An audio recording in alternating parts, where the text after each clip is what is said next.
নমস্কাৰ লুচেণ্ট আছিলে আপোনালোকক স্বাগতম আমি এইটো ভিডিঅ'ত ৰিচেণ্টলি হৈ যোৱা APSC মেইনছ 2023 AC পেপাৰখনৰ টপিকখিনি source analysis current affairs analysis আৰু টপিক এনালাইসিস কৰিম নাও ইটছ এ পেপাৰ যোৱা পৰহি হৈ গৈছে আৰু ইয়াতে টোটাল 8টা টপিক দিয়া আছে 8খন এছে দিয়া আছে under 2 section section A and section B আৰু ইচ সেকশনৰ পৰা you have to choose any one of the topics okay আৰু word limit দিয়া আছে 1000 to 1200 words আৰু marks each essay will have a marks of 125 marks total 250 marks now প্রথম topic addiction is a compulsive disorder rather than criminal act now addictionৰ ওপৰত আমাৰ ভালেখিনি news আমাৰ আছিলে বাট মেইনলি আমি ইয়াতে ড্ৰাগছ এডিকশ্যনৰ ওপৰত আমি ভালেখিনি এনালাইচিছ ক্লাছতো কৰিছিলোঁ বা নিউজতো আছিলে কাৰেণ্ট এফেয়াৰ্ছত পাৰ্টটো আছিলে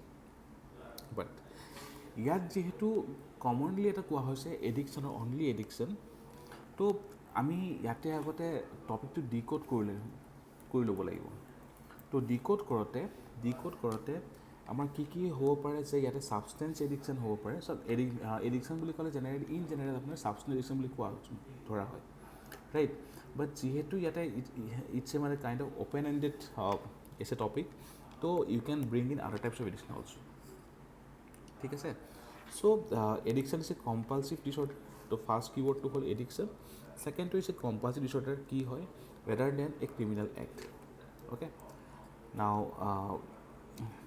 ইয়াতে এডিকশ্যনৰ আমি জেনেৰেলি এডিকশ্যন 4C বুলি আমি জানো okay তো এটা হ'ল চি মানে হ'ল ক্ৰেভিং এডিকশ্যন ফুড এটচেট্ৰাৰ কাৰণে ছেকেণ্ডটো হ'ল কম্পালশ্যন বা কম্পালচিভ এডিকশ্যন থাৰ্ডটো হ'ল কণ্ট্ৰল এণ্ড ফ'ৰ্থটো হ'ল কনচিকুৱেঞ্চেছ অ'কে তো 4C অফ এডিকশ্যন নাও এডিকশ্যনৰ যদি আমি টাইপ কওঁ তেনেহ'লে there is alcoholism there is tobacco addiction there is sex addiction there is drug addiction then there is video' gaming addiction new age then internet addiction shopping addiction, gambling, etc. There are different types of addiction.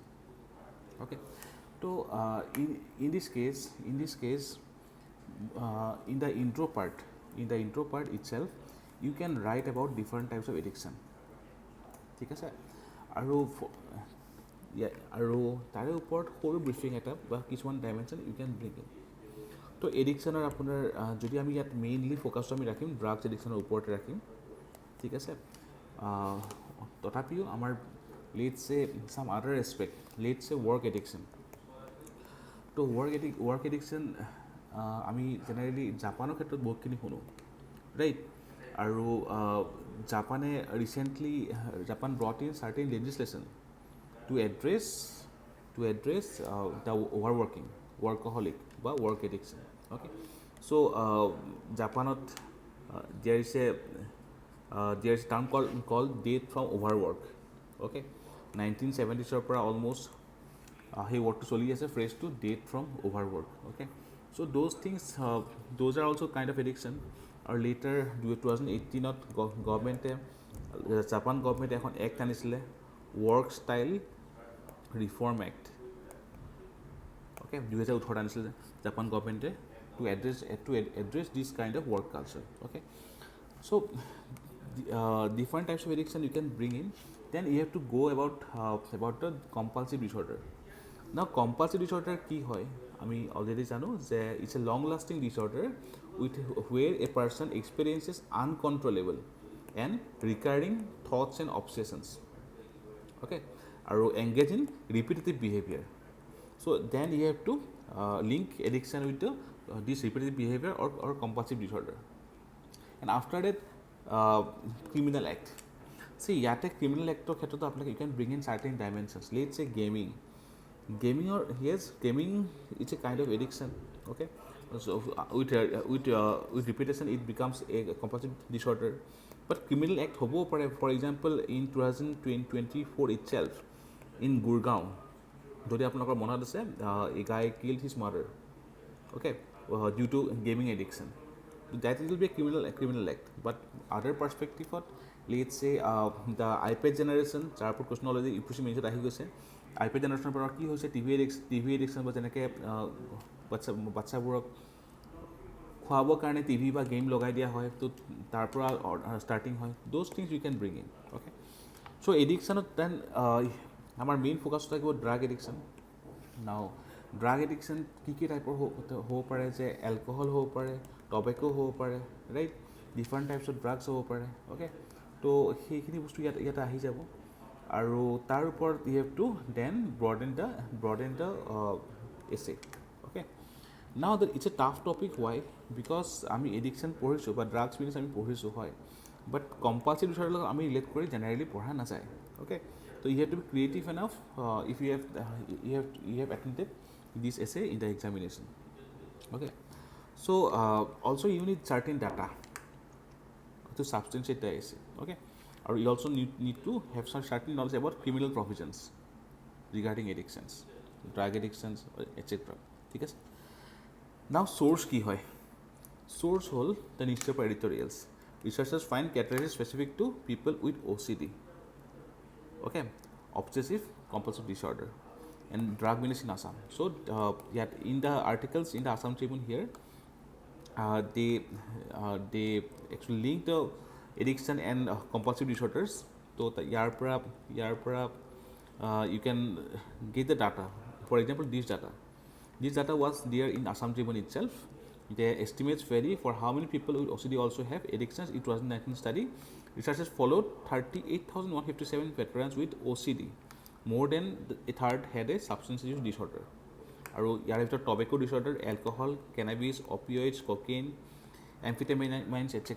So these are the data which were given in the newspaper itself, okay. So source is again the current affairs, আৰু এইখিনি last 3 months current affairs ভিতৰত আছে। So আমি at least 1 year পঢ়িব লগা হয়, বাট 6 months আমি এটা ভালকৈ চাব লগা হয় এডিটৰিয়েলছখিনি ফৰ দিছ কাইণ্ড অফ এছে, অ'কে।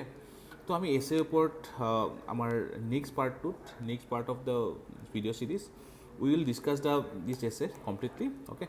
আমি এতিয়া বাকিবোৰ টপিক এবাৰ চাই লওঁ। The next topic was obesity, a new age disorder, okay. So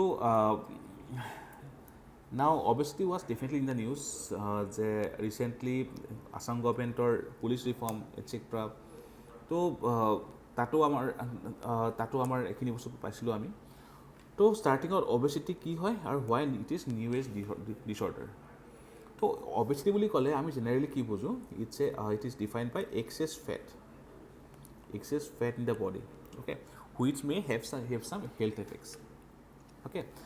আৰু যিহেতু obesity লাহে হয় আৰু লং টাৰ্ম থাকে, so it can create chronic health disorder. আৰু ইন জেনেৰেল চব কিছুমানত মেডিকেল ইছ্যু থাকে, বাট আমি সেইকাৰণে ইন জেনেৰেল ইউজ কৰিব লাগিব। In general obesity is a result of imbalance. কিহৰ imbalance? Between the daily energy intake বা ডেইলি ফুড ইনটেক আৰু ডেইলি এক্সপেণ্ডিচাৰ বা ডেইলি যিমানখিনি ৱৰ্ক কৰে, অ'কে। আৰু অবেচিটি এটা ইন জেনেৰেল কি ক'লোঁ যে ইটছ এ ইম্বেলেঞ্চ, বাট ইয়াত আমাৰ কিছুমান স্পেচিফিক এক্সট্ৰা আমাৰ অবেচিটিৰ ৰিলেটেড কথাও আহি যায়। For example, it can be a genetic disorder, it may be a cultural disorder, it may be a social disorder also. But কিছুমান society যেনেকৈ ফেটি ফুড হয়, এইটো বেছিকৈ থাকে, অ'কে। তো তাতে obesity কেছ বেছি হ'ব পাৰে, অ'কে। আৰু then you have to define obesity first, okay. Then obesity আমি মেজাৰ কৰোঁ, ৰাইট। কেনেকৈ মেজাৰ কৰোঁ? The health care professional spoke about the BMI, body mass index, okay. আৰু BMI is greater than 25 is overweight and greater than 30 it is known as the obese, right? Obesity তাৰ পৰা আহি যাব। Then obesity লগতে আমাৰ ইয়াত কৈছে new age disorder. Now why new age disorder? Why? So you have to link it যে obesity আমাৰ নিউ এজত বা 21st centuryত আমাৰ যিখিনি ফুড হেবিটছ, তো সেই ফুড হেবিটছৰ পৰা কেনেকৈ আমাৰ চুগাৰ ইনটেক আমাৰ বাঢ়িছে, ফেট ইনটেক আমাৰ বাঢ়িছে, those things you have to link, right. আৰু again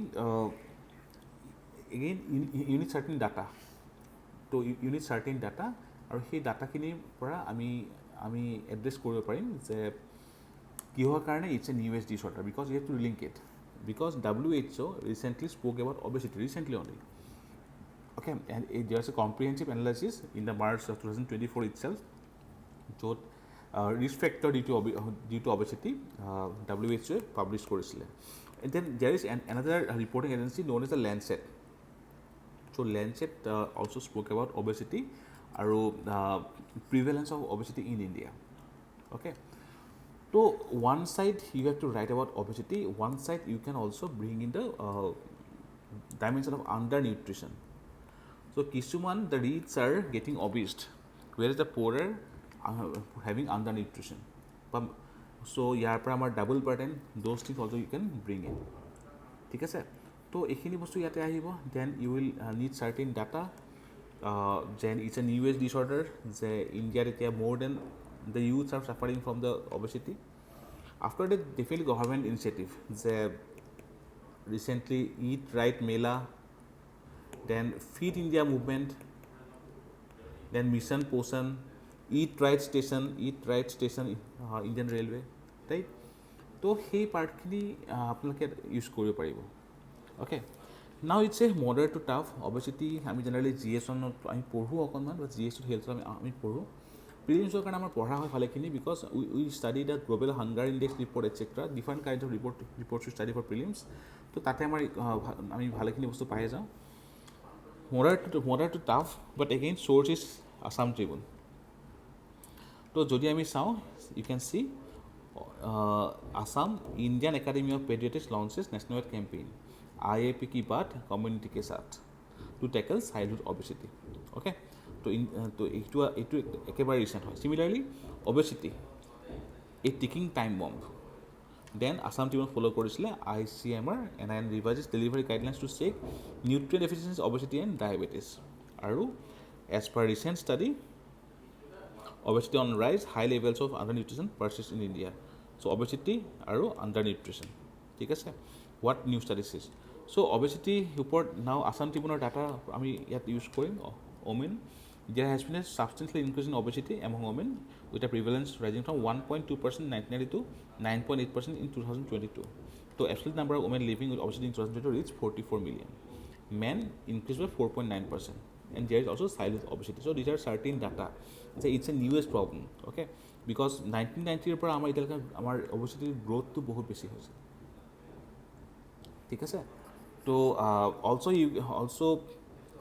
you can link about the new age hidden hunger মানে যিখিনি আমাৰ নিউট্ৰিশ্যন লাগে, ভিটামিনছ লাগে, সেইখিনি পোৱা নাই বডিয়ে, those things you can link.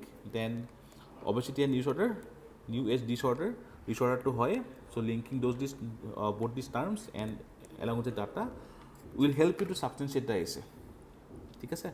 লগত আমি গভৰ্ণমেণ্ট ইনষ্টিটিউট ইয়াত লাগিবই, আমি অলৰেডি কথা পাতিছোঁ তাৰ ওপৰত। The next topic is the Indian joint family and institution of interdependence and cooperation.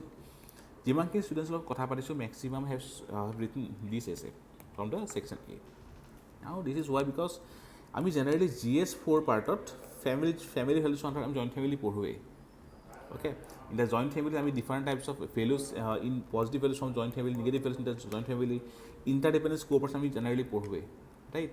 Also from the historical aspect. So it's a easy to moderate is a topic covered under GS4 and also GS paper 1, ethics and society. আৰু লগতে Assam Tribune news পেপাৰত ইয়াতে ভালেখিনি coverage আছে। ক্লাছত Indian joint ফেমিলিৰ ওপৰত ভালেখিনি ডিছকাশ্যন কৰা হৈছিলে for the GS4 perspective mainly. ইয়াৰ বাহিৰে GS1 ছ'চাইটিত ইণ্ডিয়ান ফেমিলি চিষ্টেমৰ ওপৰত ডিছকাশ্যন কৰা হৈছিলে। ইয়াত what is Indian joint family, okay. তো ফাৰ্ষ্টতে ইয়াত জইণ্ট ফেমিলি কি হয়, okay, HUF definition, then institution of interdependence and cooperation. তো it's a social institution family, তো তাৰ পৰা আমি ড্ৰপ কৰিব লাগিব, অ'কে। নাও ইন দ্য কাৰেণ্ট এছপেক্ট, তো this is one from the Hindu crumbling family system. This is also from the Hindu. Supreme Court's modern family society needs to catch up with the court, or Assam Tribunal anchored of the family. Now from here, from the family system crumbling, here from data kini pao. So according to 2001 census, out of 19 crore households, 9.98 crore were nuclear households. 2011, that's due to 52.1%. Okay. So here bahire 24.8, there is a decline in the proportional share of nuclear households in the urban area. From 54% in urban households 2001, nuclear families have fallen to 52.3%. So lahe lahe amar ki hoise, আমাৰ family system dimension আমাৰ change হৈ আছে in rural area share of nuclear families have risen from 50.50 to 52.7%. Okay, so that means আমাৰ family values বা আগৰ যিখিনি আগৰ family চিষ্টেমৰ জইণ্ট ফেমিলি চিষ্টেম আছে ইণ্ডিয়াৰ সেইখিনি বস্তু লাহে লাহে আমাৰ সেইটো পাৰ্চেণ্টেজ কমি আহিছে Joint families fell substantially from 19% to 16% across India. In rural areas, the dip was sharper, 20% to 16.8%. In urban area, where it fell from 16.5 to 15.4%. Thus, declining share of urban nuclear families is attributed to increased migration as well as lack of housing. Okay. Now, these are certain data which you can use for the essay perspective. Okay. Now, Indian joint family system, কিহৰ কাৰণে important হয় যে আমি তাতে value system শিকোঁ grand পেৰেণ্টছৰ পৰা আমি বহুতখিনি বস্তু শিকোঁ ৰাইট তো গ্ৰেণ্ড পেৰেণ্টছৰ পৰা শিকোঁ চ' তাত আমাৰ কো পাৰ্চনখিনি আহি কেনেকৈ আহে ভাই ককাই একেলগে থাকে তো এজনে আনজনক হেল্প কৰে ইণ্টাৰডিপেণ্ডেঞ্চ লেটছে মানে কিটচেনৰ কাৰণে হওক খোৱাবৰ কাৰণে হওক গোটেই ফেমিলিটো ৰান কৰিবৰ কাৰণে হওক দিয়াৰ ইণ্টাৰডিপেণ্ডেঞ্চ এমং দ্য মেম্বাৰ্ছ ৰাইট তো সেই বস্তুখিনি ইয়াৰ পৰা আহিব right Then why there is decline in the joint family system, the westernization of the Indian society, those perspectives will also come in, right? Then also you have to use the different data. Okay. Now source again, Assam Tribune and the Hindu newspaper only. The next topic is live-in relationship, rights and responsibilities. Now again it's a easy to moderate topic. Why? Because recent Supreme Court judgments. Okay. আমি already GS2 কাৰণে ক্লাছত discuss কৰিছিলোঁ okay তো সেইখিনি part ইয়াতে আহি যাব ইয়াত ৰাইটছ এণ্ড ৰেছপনচিবিলিটিজ ইয়াতো এগেইন সুপ্ৰিম কোৰ্টৰ যিখিনি আমাৰ ডিক্লেৰেশ্যন আছে article 21 under those part also' we have already studied okay so' it's ইয়াৰ 2-3 topics coming from study perspective আৰু covered in Assam Tribune the Hindu news paper mainly now live in relationships তো ইয়াতে ওপৰত আমাৰ সুপ্ৰিম কোৰ্টে আমাৰ কি কৈছিলে দেয়াৰ ইজ এ ফেমাছ জাজমেণ্টটোৰ নাম হ'ল Khushboo Kanniammal judgement okay so' in the Khushboo Kanniammal judgement supreme court said that live in relationship comes within the এবিট of right to life of article 21 okay so' ইয়াতে সেইকাৰণে ৰাইটছ আৰু ৰেছপনচিবিলিটি পাৰ্টটো ইয়াতে আহি যাব ঠিক আছে তো ইয়াৰ বাহিৰে ইন ডিফাৰেণ্ট ৰিলেশ্যনশ্বিপ যেনেকৈ ওৱান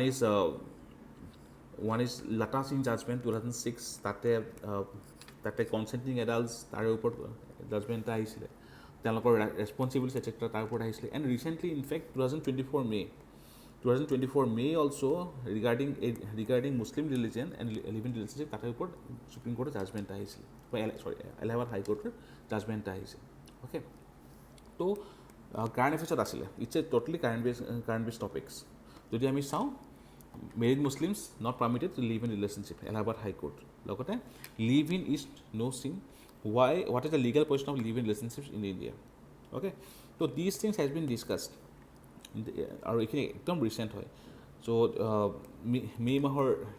মে মাহৰ articles all this things all this articles তো হিন্দু আৰু Assam Tribune is sufficient for this topic okay so here also the legality of relations comes from article 19A freedom of speech and expression and article 21 right to life and personal liberty of constitution okay the supreme court in Velusamy D Patsaimal laid down the criteria for live-in relationship to be legal আৰু ইয়াত তেওঁলোকে mainly ইয়াত পাঁচটা point কৈছিলে they must be of legal age to marry they must be otherwise qualified to enter into legal marriage including being unmarried they must have voluntarily cohabited and held themselves out of the world as being akin to spouses for a significant period of time.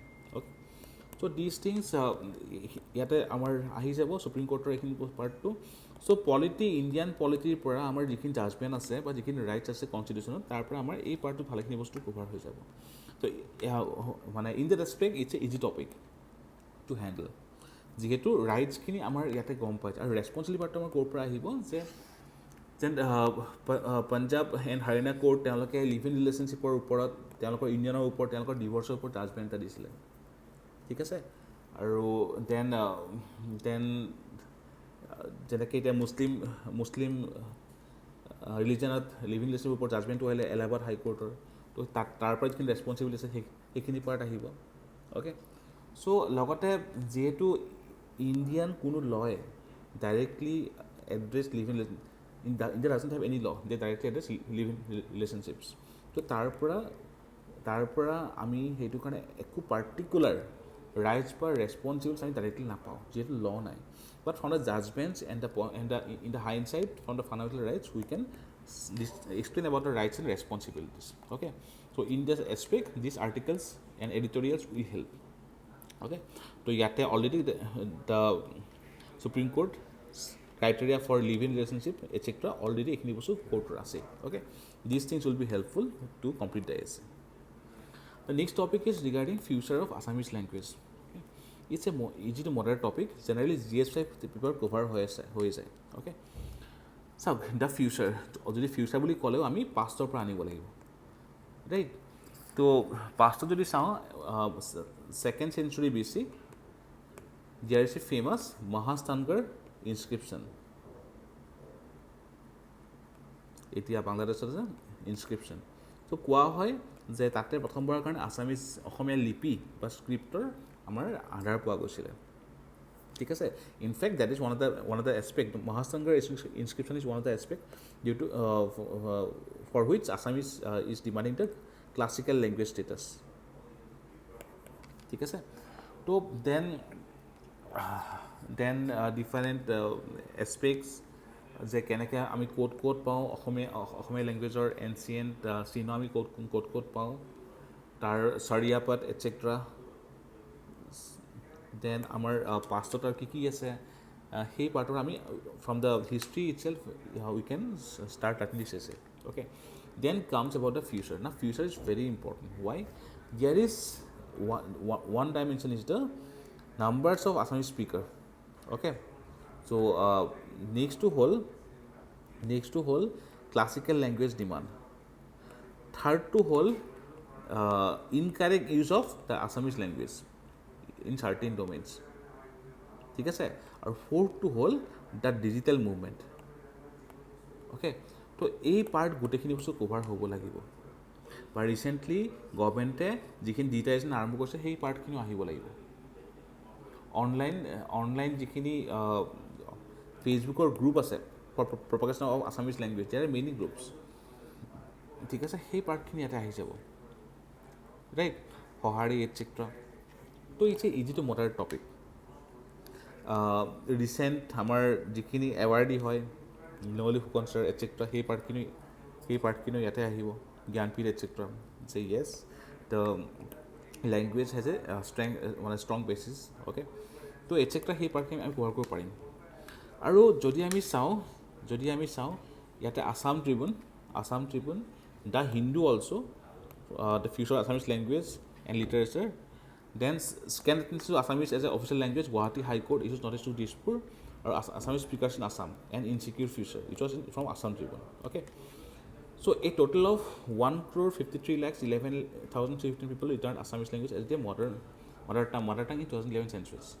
And the language is ranked 12 among the 22 scheduled languages spoken in India. Okay, তাৰপিছত in 1970 census Assamese was spoken by 1.60% of the total population in India. In 1981 there was no census in Assam. As per 1991 Assamese was spoken by 1.56%, so there is a decline. In 2001 it decreased to 1.28%, and as per latest census 2011 it has further declined to 1.26% only. Okay, so there is a decline in the number of speakers of Assamese language. So these are some critical points, ঠিক আছে. তো a total of 1,48,16,414 people said that Assamese as their mother tongue. Besides, 4,94,937 others, taking the total Assamese speaking population to 1,53,11,351. Okay, now Bodo language is spoken by 0.12% and ranked 21. Okay, so these are various significant data which was given in the newspaper editorial itself, and also that too in the recently last 3-4 months. So definitely আমি এইখিনি data চাওক যে 1971 পৰা কেনেকৈ decline হৈছে, those things যিহেতু ইয়াত টপিকটোৱে হয় the future Assamese language. So' declining trend of number of speakers etcetera will be very important. তো GS5 আমাৰ কভাৰ কৰা হয় আছামিজ লেংগুৱেজ পাৰ্টত, আৰু definitely the newspaper editorials helps in this aspect. The next topic is open book examination. It's a tough to moderate. Why? We know about open book examination, definitely. Engineering hawk, medical hawk, but yes, the thing is to write 1200 plus words in this topic, it is a tough task. You need recent data but recent initiative also. Okay, now why it was in the news? Because recently in NCF, National Curriculum Framework 2023, or NEP 2020 was in the news, and there was mention about open book examination in the newspaper. যদি চাই এই বছৰ ফেব্ৰুৱাৰী তো CBSE plans pilot run of open book examination in selected regions. Open book exams is a step towards learning without burden for students. Okay, so these all are recent news. Open book exam as an assessment tool in higher education. Okay, so in 2014 CBSE introduced open book assessment. Further 2019 All India Council for Technical Education allowed open book exams in engineering colleges. Now কিহৰ কাৰণে এটা হ'ল transition from rote memorization to competency based learning, আৰু NCF recommended there is a need for change in assessment process. Okay, তো open book exam কি হয় আৰু বাহিৰৰ কাউণ্ট্ৰিবোৰত প্ৰেক্টিছ কি আছে open book examinationৰ, সেই পাৰ্টখিনিত আমাৰ ইম্পৰ্টেণ্ট হ'ব. আৰু recently in fact in the 𝐉𝐨𝐢𝐧 TV there was a discussion held regarding open book examination. Okay, তাতে আমাৰ ডিছকাছ কৰা হৈছিল there are two types of open book examination. One is restricted open book examination, one is free open book examination. Okay, তো সেইখিনি part discuss কৰা হৈছিলে. আৰু also' they discuss about 2020-21 during COVID pandemic, the examinations in various universities, Delhi University, Jamia Millia Islamia, IITs, etc. conducted open book test to evaluate the students. ঠিক আছে, তো সেইখিনি part ইয়াতে আহিব. দেন ডেফিনেটলি the NEP 2020 আৰু NCF 2023, আৰু লগতে there are challenges, the challenges for teachers, challenges for students motivation, plagiarism, etc. সেইখিনি বস্তু ইয়াতে আহিব. And definitely you have to bring in government's different committee report. So recently committeeখন নাম আছিলে য়াছপাল committee. The য়াছপাল committee report spoke about learning without burden. Okay, so সেই পাৰ্টবোৰ you can integrate in this essay. So I believe it's a tough to moderate topic because content কিমানখিনি আপোনালোকে আনিব পাৰে তাৰ ওপৰত depend কৰিব. And regarding the different dimensions and different data, আমি data ইয়াতে বহুত বেছি নাপাওঁ, but we can get some aspect of this practice of open book examination in different countries, IITs, etc. Okay, and next topic is presence of life in cosmos. Now science and আমি expect কৰিছিলোঁ স্পেচৰ পৰা আহিব, but স্পেচৰ পৰা cosmos. Okay, anyway, so cosmos মানে যদি আমি চাওঁ cosmology, it's a branch of astronomy, right, that concerns with the original evolution of universe from Big Bang to today to and future. Okay, so ইয়াতে আমাৰ presence of life in cosmos. So yes, it was in the news because there was a theory panspermia theory which was coming in the January 2024. It was in the news, panspermia theory. So and also the two theories, Big Bang theory and the steady state hypothesis, etc. where আমি সময় পায়ে থাকোঁ নিজত. ঠিক আছে, it's a tough to moderate topic. Again here you will need dimensions and knowledge about different mission বা different findings, discovery, যে ক'ৰবাত methane পাইছে, ক'ৰবাত অক্সিজেন পাইছে, ক'ৰবাত নাইট্ৰজেন পাইছে. Then different missions such as James Webb Telescope, etc. তো নাছাৰ, তো সেইবোৰ চব আপুনি গম পাব লাগিব. ঠিক আছে, তো যদি আমি চাওঁ নিউজত has a search for extraterrestrial life in our solar system shown and promise. It was in Hindu last year, and this year in Hindu Express and also in Assam Tribune there was this article panspermia, life from one world to the next. Okay, it's a French theory that proposes the existence of the life throughout the universe distributed by space dust, meteorites, asteroids, comets, and planetoids, as well as spacecraft carrying unintended contamination by micro' organisms okay তো নিউজত আছিলে definitely তো ইয়াতে you can bring in the findings of methane nitrogen etcetera ক'ত পোৱা গৈছে different missions already কৈছোঁ James Webb telescope okay Juno mission etcetera তো it's a tough topic I believe আৰু ইয়াতে you will have to bring in NASA USA JAXA তেওঁলোকৰ different মিছনখিনি এতিয়ালৈকে কি পোৱা গৈছে যে ক'ত আমাৰ আৰ্থ লাইক প্লেনেট পোৱা গৈছে এটচেট্ৰা সেইবাৰটো ইয়াত আহিব so' it's a tough topic আৰু you need specific data regarding the cosmos and cosmology okay and last one is the rise in divorce cases in Assam. It's a moderate topic, but moderate essay, because again you will have the data, you will have the different philosophy regarding divorce, why it is increasing, westernization, etc. But 1200 words essay here, but maximum ekhon likhise ibankin student inquiry korso.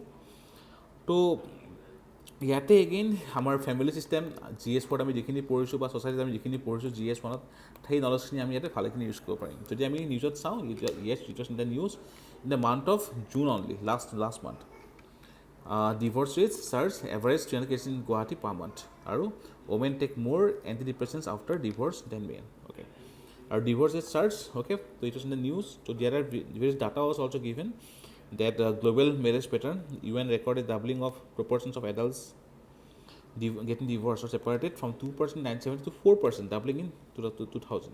Okay, in India 93% of the married Indians had an arranged marriage against global average of 55%.